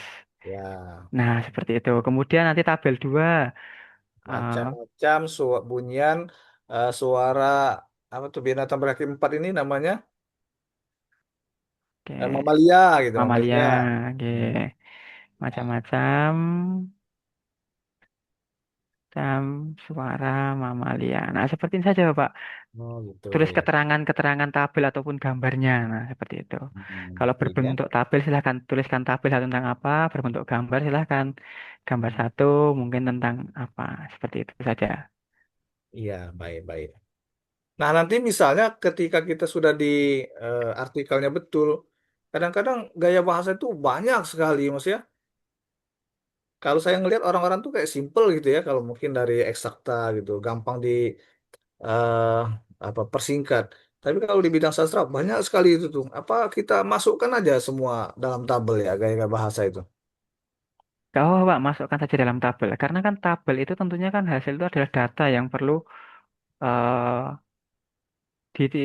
bisa ada keterbacaannya yang baik. Jadi tidak perlu kita pilih-pilih kalau misalnya terlalu banyak terus harus kita pilih yang mana saja. Kalau misalnya memang data Bapak itu segitu, yang perlu ditampilkan segitu, masukkan saja. Karena tentunya apa? Mungkin kalau di eksakta itu akan lebih mudah. Kalau mungkin di bidang Bapak ini agak sedikit abstrak atau bagaimana. Tapi kembali lagi, pasti yang membaca paper Bapak itu nantinya itu adalah orang yang sebidang dengan Bapak. Tentunya lo akan memahami juga. Jadi tidak apa-apa dituliskan semua. Baik, terima kasih Mas Wiam ya. Oke, sama-sama Bapak. Mas Wiam izin nanya bisa? Silahkan Ibu. Nah, mohon maaf ini terkait dengan result juga ini ya. Di sini kan isinya hanya berisi tentang hasil wawancara, hasil observasi, dokumentasi begitu ya. Nah, ini kebetulan kan saya dari ekonomi. Nah, di ekonomi itu kalau apa hasil statistik misalnya gitu, itu biasanya di depannya tuh ada statistik deskriptif gitu ya. Ya prolognya lah kalau yang itu uji asumsi klasik. Nah, itu apakah termasuk dalam eh, bagian ini yang harus kita tulis ataukah memang benar-benar hasilnya ya, hasil terkait dengan pengujian hipotesis kita. Ya, mungkin itu aja Mas. Oke, baik. Jadi untuk nanti penulisan hasilnya bagaimana, kejelasannya itu nanti ketika Bapak Ibu menyusun papernya. Di kerangka anatomi ini cukup Bapak Ibu tuliskan singkat-singkatnya saja. Misalnya tadi ada tentang tentang uji statik, uji analitiknya atau bagaimananya, tuliskan saja keterangannya. Hasil satu tentang uji analitiknya bagaimana, kemudian hasil dua tentang apa, atau mungkin tabel satu tentang apa, tabel dua tentang apa, gambar satu tentang apa, gambar dua tentang apa. Seperti itu. Tapi nanti kembali lagi, ketika kita sudah mulai penyusunan papernya, penyusunan artikelnya, dari hasil yang Bapak Ibu sudah tulis outline-nya dalam kerangka anatomi ini, baru nanti Bapak Ibu jelaskan lebih lengkap lagi. Mungkin begitu, Ibu. Ya, baik Mas Wiam, terima kasih. Ya, terima kasih kembali, Bu. Izin Mas Wiam bertanya lagi. Nggih, silahkan Pak Wahyu. Untuk poin nomor 2 itu apa ada keterkaitan dengan poin 5 ya? Poin nomor 2 ini keterkaitannya adalah dengan poin nomor 6, Bapak. 6 dan Apakah 5. 6 dan Ya. 5 ya? Bisa Iya. mungkin kayak misalnya di keterangan di situ kan ada hasil pengelasan, misalnya kan di situ ada tabel 1 misalnya, itu hasil pengelasan itu. Nanti yang di 6.6 ini penjelasan tentang dari tabel tadi gitu. Oke, mohon izin Bapak. Mungkin Bapak topiknya tentang apa? Pengelasan aluminium radiator. Pengelasan aluminium radiator. Ya. Nah, kira-kira dari hasil Bapak bisa menjawab tentang apa? Ini Jadi permasalahannya. ya, Oke. masalahnya tuh yang pertama itu kan ada karakteristik kayak model ini apa maaf tentang mekanikal perubahannya pada saat setelah dilas Oke. Nah, mikrostrukturnya atau apa. oke. Nah, ini seperti itu ya. Mungkin ini Ya. secara sekilas gitu ya, Pak. Jadi Ya. mungkin masalahnya yang ditemui di sini, Ya. katakanlah di tabel nomor 1 ini adalah beberapa gaya model yang bisa eh, apa ya, bisa menjawab permasalahan bahwa ketika nanti Bapak melakukan pengelasan ini, pengelasannya selain rapi juga bisa aman atau tidak terjadi kebocoran, gitu ya Oh, ya, contohnya. betul. Nah, jadi di masalahnya, di permasalahannya, kalau Bapak menyajikan beberapa model, nah, Bapak bisa tuliskan masalahnya. Eh, Penelitian-penelitian terdahulu masih belum atau masih kurang mengeksplorasi tentang model-model yang bisa digunakan untuk memperhalus pengelasan dan juga kerapatan hasil pengelasan. Nah, kemudian di discussion itu kita jawab penelitian ini menyajikan beberapa model yang mampu digunakan untuk pengelasan selain rapi juga aman dari kebocoran. Nah, itu kan berdasarkan dari hasil yang sudah Bapak tuliskan. Jadi seperti itu, ada keterkaitan. Oke, siap. Terima kasih Mas ya. Sama-sama Pak Wahyu. Oke, baik Bapak Ibu. Mungkin kita lanjut terlebih dahulu. Tadi, wah, ini kita sudah sampai di bagian result. Bagian discussion, tadi kita harus menjawab gap berdasarkan result. Nanti silahkan dituliskan di bagian sebelah kanan sini. Sesuaikan lagi kiri dan kanan jumlahnya harus sama. Kemudian conclusion yang terakhir nanti ada 5 poin ini. Nanti silakan Bapak Ibu tuliskan jawaban dari tujuan risetnya apa. Kemudian kalimat pendukung jawaban dari tujuan riset. Bisa satu, bisa dua. Kalau ada dua kalimat pendukung atau lebih baik. Tapi paling tidak ada satu kalimat pendukung jawaban tujuan riset. Kemudian kontribusi seperti tadi manfaat praktis dan teoritis. Kemudian limitation opsional ini tadi Bapak Ibu. Limitation adalah jika ada saja, jika ada limitation yang terlalu nanti menurunkan nilai jual gitu ya, menurunkan nilai jual ide Bapak Ibu yang dijual dalam penelitian ini tidak usah dituliskan, tidak masalah. Jadi seperti itu nanti silahkan diisi. Boleh Bapak Ibu isi dari atas urut dari nomor 1 sampai akhirnya nomor 7 atau Bapak Ibu bisa menggunakan saran dari kami. Nah, di sini di Rumah Scopus kami memiliki saran dalam Bapak Ibu melakukan penyusunan kerangka anatomi ini Bapak Ibu. Cara kerjanya adalah seperti ini. Dalam penulisan kerangka anatomi, itu nanti kalau kami itu lebih menyarankan Bapak Ibu untuk memulai dari metode terlebih dahulu. Kenapa? Seperti halnya Bapak Ibu mengerjakan sebuah soal dalam ujian. Pasti yang dikerjakan duluan adalah soal-soal yang dirasa mudah, yang jawabannya sudah Bapak Ibu ketahui secara pasti. Agar apa? Agar energi Bapak Ibu tidak terbuang sia-sia, tidak terbuang terlalu banyak, waktu tidak terbuang lama. Kita mulai dulu dari hal yang paling mudah. Nah, di sini kita bisa mulai dari metode terlebih dahulu. Kenapa kita mulai dari metode? Karena tentunya ketika Bapak Ibu menulis paper, itu metodenya itu adalah dari riset yang Bapak Ibu sudah lakukan. Metodenya sudah jelas. Research desainnya bagaimana, population sampelnya bagaimana, analisis datanya bagaimana. Sudah jelas. Maka dari itu kita isi dulu di bagian metodenya. Kemudian setelah metode, baru kita masuk. Yang kedua, urutannya mengerjakannya adalah result and discussion. Dan setelah kita tuliskan metodenya, kita tuliskan hasil-hasilnya. Hasil apa saja yang ingin Bapak Ibu tuliskan dalam papernya. Nah, kenapa kita memulai dari result dan discussion? Kenapa bukan what is unknown? Padahal what is unknown tadi harus dijawab di discussion. Jadi gini, logikanya kalau kita ingin uh, menjawab sebuah permasalahan, berarti kan kita harus ada data terlebih dahulu. Nah, dari data tersebut kita baru tarik. Nah, maka dari itu kita tuliskan dulu resultnya. Resultnya membahas tentang apa? A, B, C, D. Nah, kemudian discussion-nya. Solusi-solusi yang Bapak Ibu bisa tawarkan dalam riset ini apa?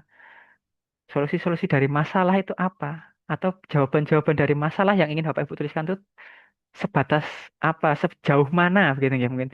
Sejauh mana masalah-masalah yang bisa terjawab. Maka kita tulis dulu discussion-nya.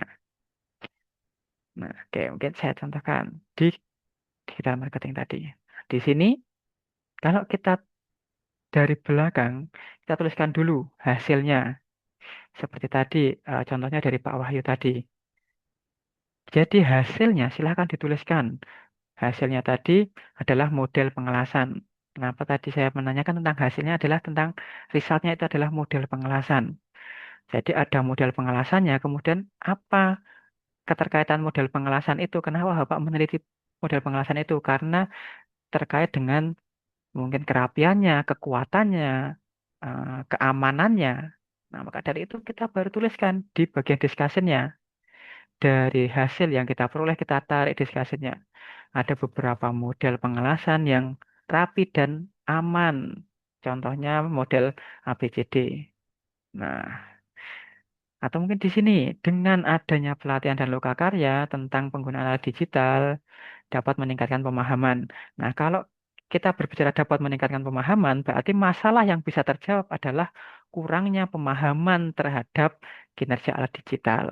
Seperti itu. Kemudian yang selanjutnya, di sini diskusi nomor 2 adalah mendorong kolaborasi antar UKM untuk berbagi sumber daya. Kalau kita mendorong kolaborasi untuk berbagi sumber daya, berarti ada masalah di sumber daya ini. Nah, masalah di sumber daya yang harus kita atasi adalah apa? Adalah kurangnya sumber daya dan pendanaan, mungkin seperti itu. Jadi kita mendorong menggunakan kolaborasi. Kemudian yang ketiga, membantu UKM melakukan riset pasar, menyusun strategi yang tepat sasaran. Kalau kita membantu menyusun strategi, dari hasil yang kita peroleh itu adalah hasil di mana kita membantu menyusun strategi yang tepat sasaran. Berarti masalahnya apa? Masalahnya masih ada atau masih banyak UKM yang kurang menerapkan strategi yang tepat untuk pemasaran mereka. Seperti itu. Jadi kita tarik dari belakang. Dan yang keempat, adanya dukungan teknis membangun mengelola platform e-commerce. Nah, berarti apa masalahnya? Masalahnya belum bisa memanfaatkan e-commerce. Nah, sudah. Kalau misalkan di discussion ini masih ada lagi, berarti kita masih bisa tarik menjadi permasalahan yang ingin kita bahas. Tapi kalau di discussion ini sudah cuma ada 4, ya sudah. Jangan Bapak Ibu tambahkan di word is unknown-nya sampai 5. Maka dari itu kenapa di bagian penyusunan paper ini kami menyarankan langkah seperti ini karena itu kita bisa membatasi sejauh mana hasil yang kita dapat itu bisa menguatkan, menjawab permasalahan-permasalahan yang Bapak Ibu tuliskan di awal. Oke, setelah result dan discussion yang kita tulis, kemudian yang selanjutnya ada conclusion. Nah, setelah result discussion, kemudian conclusion. Karena apa? Karena sudah jelas juga Bapak Ibu sudah melakukan risetnya, tujuannya sudah terjawab, silahkan dituliskan. Kemudian ada kalimat-kalimat pendukungnya, silahkan dituliskan. Manfaatnya apa, silahkan dituliskan. Kemudian ada limitation-nya, kembali lagi limitation jika ada saja. Kemudian baru yang terakhir, nah ini yang paling atas tapi malah yang terakhir. Itu adalah di bagian introduction. Kenapa ini malah paling terakhir? Karena kalau Bapak Ibu biasanya gini, pada umumnya, ketika Bapak Ibu mengerjakan atau kita mengerjakan dari introduction terlebih dahulu. Karena di introduction ini kan kita berbicara tentang kalimat-kalimat umum yang bernada positif. Kemudian kalimat-kalimat permasalahan. Kemudian eh, urgensi penelitian ini. Nah, kalau urgensi penelitian ini mungkin sudah mulai masuk ke dalam penelitiannya. Jadi yang paling menyita banyak waktu adalah di what is known dan unknown. Kalau Bapak Ibu menulis dari introduction terlebih dahulu, biasanya itu akan terkendala di what is known-nya. Karena apa? Apalagi yang mau ditulis ya? Apalagi yang mau ditulis ya? Tapi kalau kita berangkatnya tadi dari belakang dulu, dari result and discussion-nya. Setelah kita jawab discussion, kita bisa tarik permasalahan untuk mengisi nomor 2. Kemudian di nomor 3, how and why, dari tujuan riset, kemudian urgensi, kemudian solusi penawaran yang diberikan, itu kan kita bisa ambil dari penelitian. Baru di bagian what is known, di bagian what is known-nya, Bapak Ibu bisa isikan terakhir. Karena di situ benar-benar Bapak Ibu menyajikan kalimat-kalimat umum yang bernada positif. Bukan lagi berdasarkan hasil risetnya, bukan lagi Bapak Ibu melihat hasil risetnya bagaimana, tapi Bapak Ibu apa yang ingin Bapak Ibu sampaikan dalam papernya. Jadi bagian yang paling memerlukan banyak waktu untuk mengarang itu adalah di bagian what is known. Maka dari itu di sini kita taruh di bagian paling akhir pengerjaannya.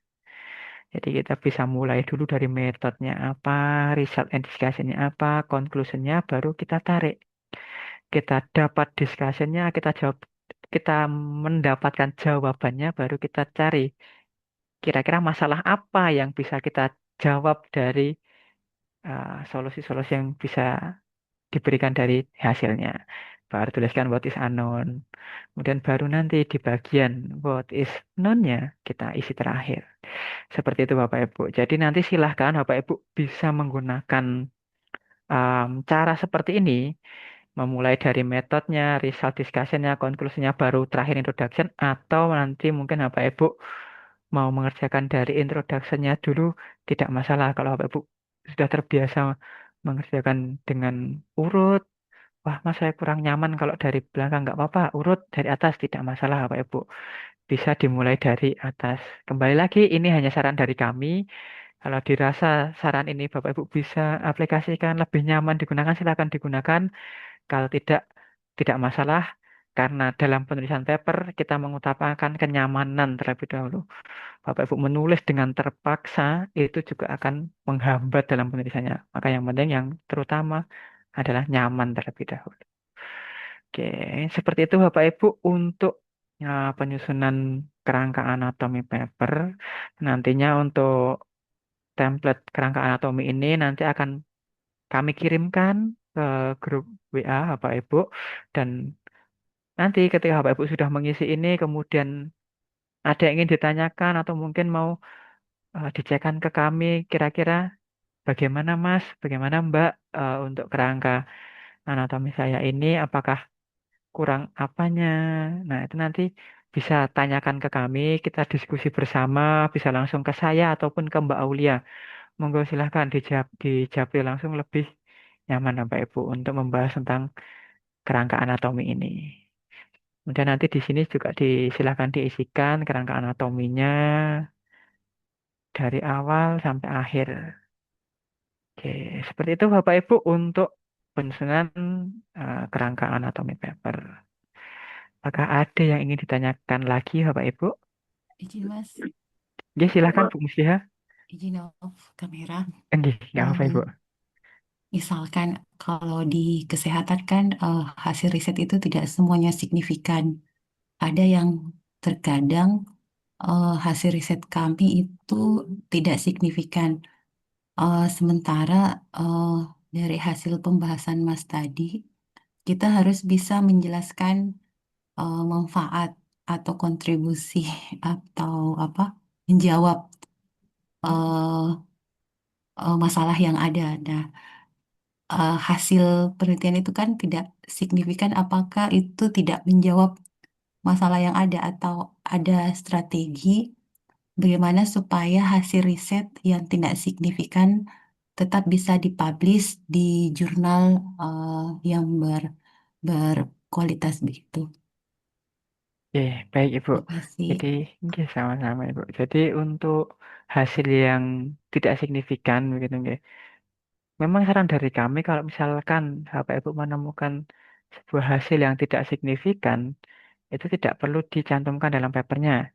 Karena kembali lagi, kalau misalkan kita ibaratkan paper ini, kita menulis paper itu sebenarnya sudah urusan meja makan. Riset itu urusan dapur. Kalau Bapak Ibu menggoreng mungkin menggoreng tempe begitu untuk disajikan. Kalau ada yang gosong tidak layak untuk disajikan, tidak usah disajikan. Tapi kembali lagi, kalau misal data yang tidak signifikan itu juga penting untuk ditunjukkan, katakanlah, oh ini data ini penting, dicantumkan juga ada data-data yang tidak signifikan. Nah, yang kita bisa tuliskan, mungkin nanti selain ada data-data yang menunjukkan signifikan, ada juga beberapa hal yang tidak em, menunjukkan signifikan kebermanfaatannya untuk untuk apa namanya untuk keberlanjutan di bidang ini karena mungkin ada faktor-faktor lain. Mungkin mohon maaf Ibu, contohnya bagaimana untuk data yang signifikan dan tidak signifikannya agar coba kita contohkan. Izin Mas, Oke. misalkan kan di hipotesis penelitian kita, kita mengatakan kemungkinan ada misalkan hubungan antara pemberian apa kelor dengan produksi ASI misalkan. Ya, kita lakukan setelah itu kita lakukan riset dan ternyata hasilnya tidak signifikan. Misalkan ternyata hasil intervensi yang kita berikan itu eh, hasil intervensi pemberian kelor misalkan itu tidak signifikan dengan peningkatan produksi ASI ibu. Oke. Ya, Oke, itu salah itu hanya satu data atau dalam penelitian Ibu itu ada data lain yang signifikan? biasanya ada beberapa variabel, maksudnya memang tidak signifikan semua begitu, makanya ya. Oke, baik. Kalau misalnya tidak signifikan semua, mungkin bisa diubah seperti ini, Bu. Dari penelitiannya itu, kalau biasanya kan, kalau kita katakan kemarin di judul, kalau misalnya Bapak Ibu mencantumkan data-data yang signifikan, bisa kita langsung tuliskan. Misal daun kelor untuk meningkatkan produksi ASI pada ibu menyusui. Nah, tapi kalau misalnya Bapak Ibu melakukan riset, kemudian hasil risetnya itu kok datanya tidak signifikan, tidak bisa menunjukkan bahwa ini bisa meningkatkan. Nah, berarti di judulnya kita bisa ubah menjadi judul yang sebuah pertanyaan, mempertanyakan bagaimana daun kelor bisa meningkatkan produksi ASI, tanda tanya, atau apakah daun kelor bisa meningkatkan produksi ASI. Nah, kemudian nanti di bagian urgensi risetnya ini, kita bisa pentingnya riset ini dilakukan karena apa? Karena untuk mengetahui apakah daun kelor ini bisa untuk memproduksi ASI. Nah, kalau misalnya bisa, bagaimana? Kalau misalnya tidak bisa, nah kenapa ini tidak bisa mempengaruhi atau tidak bisa meningkatkan? Tentunya kan ada beberapa faktor yang mempengaruhi kenapa tidak bisa meningkatkan. Itu kita juga bisa jelaskan dari hasilnya. Nah, dari kalimat-kalimat yang Ibu tuliskan, yang penting itu harus berdasarkan risetnya. Kalau memang riset yang Ibu lakukan itu tidak ada signifikan dan Ibu mau melaporkan bahwa ternyata memang sebuah temuan ini tidak signifikan dilakukan, nggak apa Ibu, cantumkan saja tapi kita ubah pembahasannya. Bukan lagi kita ingin mengatakan bahwa ini bermanfaat secara langsung, tapi kita tuliskan bahwa kita ingin meneliti apakah benar ini bisa meningkatkan. Seperti itu, Ibu. Makasih, Mas. Oke, sama-sama, Ibu. Oke, ya, sepertinya tadi ada Bapak yang bertanya. Eh, Pak, silakan Bapak. Berbicara, terima kasih Mas Yam. Oke, Pak, silakan Ya, Bapak. kalau kami kan di pertanian, saya di perikanan gitu, jadi perairan. Eh, Kami seringkali menggunakan yang namanya experimental design gitu. Kan kalau contoh-contoh tadi anatomi kan kerja sosial gitu, Mas. Sosial gitu. Oke. Ya, kalau di experimental design gimana itu? Jadi kami kan di perikanan, kami harus memelihara ikan, misalnya 42 hari, 56 hari, atau 70 hari, atau 2 bulan begitu. Gimana itu? Banyak di officer. Oke, baik Bapak. Jadi kalau misalnya nanti Bapak menyebutkan bahwa untuk harus kita memelihara ikan selama beberapa hari dan beberapa bulan, kemudian apa yang diamati, kemudian bagaimana mungkin treatmentnya selama pemeliharaan itu, nanti Bapak bisa masukkan saja Pak di bagian riset metodenya. Jadi untuk penulisannya itu tentunya susunannya sama seperti ini, hanya kembali lagi kita akan berbedanya itu adalah bagian riset metodenya. Kalau misalkan Bapak harus meneliti ikan yang harus dipelihara dalam beberapa bulan, silakan saja tuliskan saja population sampelnya, berapa jumlah ikan yang harus dipelihara, kemudian beberapa berapa bulannya, di kolam ukuran seberapa, dengan mungkin dengan arus bagaimana atau aerasinya bagaimana, atau mungkin treatment-treatment khusus silahkan dituliskan. Kemudian dalam selama pemeliharaan itu apa sih yang diamati juga bisa dituliskan dalam riset metodenya, Pak. Kembali lagi disesuaikan lagi dengan risetnya, Pak. Ya, baik Mas Ilham. Ya. Iya, baik. Terima Terima kasih kasih, Mas. Pak. Sama-sama, Bapak. Oke, itu nggih, Bapak Ibu. Apakah ada lagi? Atau mungkin Bapak Ibu sudah langsung ingin mencoba membuatnya begitu.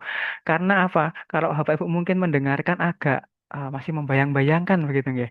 Masih membayang-bayangkan dan sepertinya yang tadi sudah dikirim oleh Mbak Aulia begitu nggih tentang ya sudah dikirim oleh Mbak Aulia untuk template template anatomi paper ini. Nah, nanti silakan Bapak Ibu bisa coba dibuka dulu, silahkan diisikan dulu sesuai dengan capaian kita untuk webinar pada malam hari ini. Bapak Ibu bisa memahami isi apa saja yang ada di 703 framework, kemudian Bapak Ibu juga bisa menyusun. Silahkan nanti Bapak Ibu bisa dicoba untuk menyusun kerangka anatomi ini. Kemudian nanti jika ada yang ingin dikonsultasikan, ingin ditanyakan, ingin didiskusikan lebih lanjut lagi, boleh langsung ke saya ataupun ke Mbak Aulia.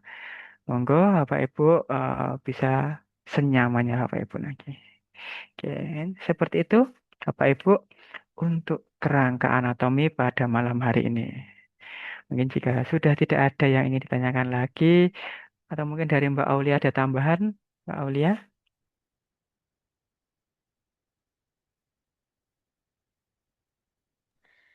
Cukup Mas Wiam, sudah sangat jelas. Oke, nah, mungkin kalau misalnya Mbak Aulia sudah tidak ada menambahkan dan sepertinya Bapak Ibu di sini juga sudah mulai penasaran begitu ya, silakan nanti langsung dicoba saja dan dari saya mungkin saya cukupkan sekian. Saya Izin kembali. Mas, Oh, silahkan Bapak. Mas Bagaimana? izin Mas. Nggih. Untuk pendampingan itu tetap berlaku 3 bulan ya setelah pertemuan terakhir. Nggih, Bapak. Ya, masih berlaku 3 bulan. Jadi nanti setelah 8 sesi webinar ini berlangsung, kemudian selesai 8 sesi, Bapak Ibu silahkan masih bisa menghubungi kami melalui Japri begitu selama 3 bulan ke depan. Dan nanti kalau misalkan Bapak Ibu Japri kami, mohon maaf kalau misalnya ada yang belum dibalas atau mungkin agak slow respon begitu nggih. Bisa diulangi, dicat ulang lagi Bapak Ibu. Jadi mohon maaf karena terkadang agak ketumpuk-tumpuk begitu. Begitu Bapak. Anjim. Terima kasih Mas. Iya, sama-sama Pak Denny. Baik, Bapak Ibu, jadi untuk malam hari ini dari saya cukupkan sekian. Saya kembalikan ke Mbak Aulia. Silahkan Mbak Aulia. Baik, terima kasih Mas Yam. Terima kasih Bapak Ibu juga sudah antusias sekali nggih terhadap materi pada malam hari ini. Bapak Ibu mohon izin saya menginformasikan kembali bahwasanya rekaman itu sudah kami kirimkan di grup. Memang dia bentuknya link YouTube nggih Bapak Ibu, supaya nantinya Bapak Ibu tidak perlu mengunduh. Jadi tinggal diklik. Nanti insya Allah di sini akan selalu terupdate rekotannya Bapak Ibu, sehingga Bapak Ibu bisa mengakses kapanpun. Nah, nanti Bapak Ibu untuk melihat rekaman silahkan dibuka grupnya. Insya Allah paling lambat besok akan kita inputkan untuk rekamannya yang baru. Oke, terima kasih Bapak Ibu sudah bergabung pada malam hari ini. Semangat ya Bapak Ibu untuk menyusun anatomi begitu supaya nantinya di pertemuan selanjutnya bisa lancar. Amin. Terima Amin. kasih Ya, terima kasih Bapak Ibu. Mohon Aulia, maaf Mas kami banyak Uyan. salahnya. Enggak, Ya, siap. Saya tutup Terima Bapak kasih, Ibu. Mbak. Ya, selamat Terima malam. kasih lah. Wassalamualaikum Selamat warahmatullahi malam. wabarakatuh. Waalaikumsalam Enggak, terima Terima kasih. kasih Mbak Aul, Mas Wian. Siap, Terima terima kasih kasih juga Bapak Bapak Ibu. Ibu. Terima Sehat kasih, selalu Bapak Ibu. Mas. Nggih, mohon terima izin. kasih. Saya izin menutup Zoom nggih Bapak Ibu. Terima kasih, Ya, Mbak Aulia, Mas Terima Pian. kasih. Terima kasih.